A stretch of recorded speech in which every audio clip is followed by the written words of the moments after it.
బాబు జోలికి వచ్చి తప్పు చేసావు, ఇది లోకేష్ తాజాగా జగన్మోహన్ రెడ్డికి ఇచ్చినటువంటి వార్నింగ్. మంచిదే, తప్పు చేసావు, నీకు రేపు పొద్దున మేము వస్తే గనక శిక్షిస్తామని. ఇక్కడ అదే ముక్క చంద్రబాబు రూట్లో ఆలోచిస్తే జగన్మోహన్ రెడ్డి జోలికి వచ్చి తప్పు చేసినట్టు కాదా ఓ డౌట్.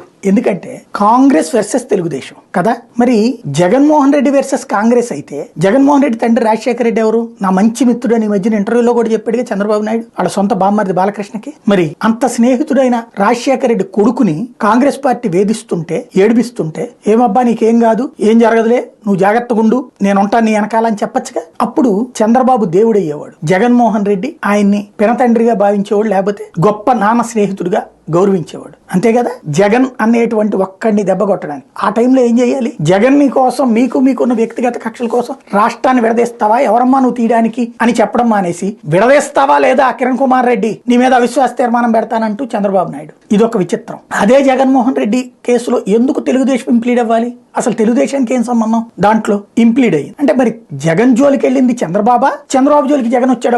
అప్పుడు జగన్ ఏమన్నా అసలు తెలుగుదేశం మీద ఏమైనా కేసు పెట్టాడు ఏదన్నా? పరిటాల రవి కేసులో జగన్ ని లాక్కొచ్చింది తెలుగుదేశమే. సరే, అప్పుడు అయిపోయింది, క్లోజ్ కూడా అయిపోయింది ఉదంతం. అయిపోయాక ఎందుకు చంద్రబాబు జగన్ మీద కక్ష కట్టాలి? జగన్ ని రాజకీయ సమాజ్ చేస్తే రాష్ట్రంలో ప్రత్యామ్నాయం ఉండదు, జగన్ కి జనంలో ఇమేజ్ పెరుగుతుంది, అతని ఇమేజ్ ని ధ్వంసం చేయాలి, అతని ప్రతిష్టను నాశనం చేయాలి. ఇప్పుడు సైకో, రాక్షసుడు, నరహంతకుడు ఇట్లాంటిది. అప్పుడు అవినీతి పరుడు, దుర్మార్గుడు, తండ్రిని అట్లా చేశాడు, లేకపోతే మా ఇట్లాగని వ్యక్తిగత కించపరచడం ఎవరు చేశారు? జగన్ జోలికి చంద్రబాబు వెళ్ళారు, చంద్రబాబు జోలికి జగన్ వచ్చాడా?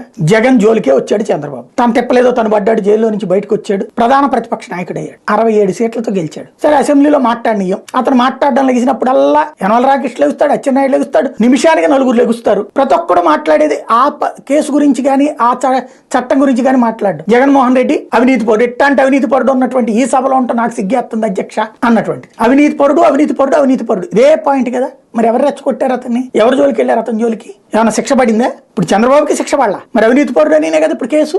ఇంకొక పాయింట్, జగన్మోహన్ రెడ్డికి సంబంధించి 23 మంది ఎమ్మెల్యేలు లాక్కుని జగన్మోహన్ రెడ్డిని అయిపోయింది జగన్ పని అని జగన్ జోలికి వెళ్ళింది చంద్రబాబు జోలికి జగన్ వచ్చాడా?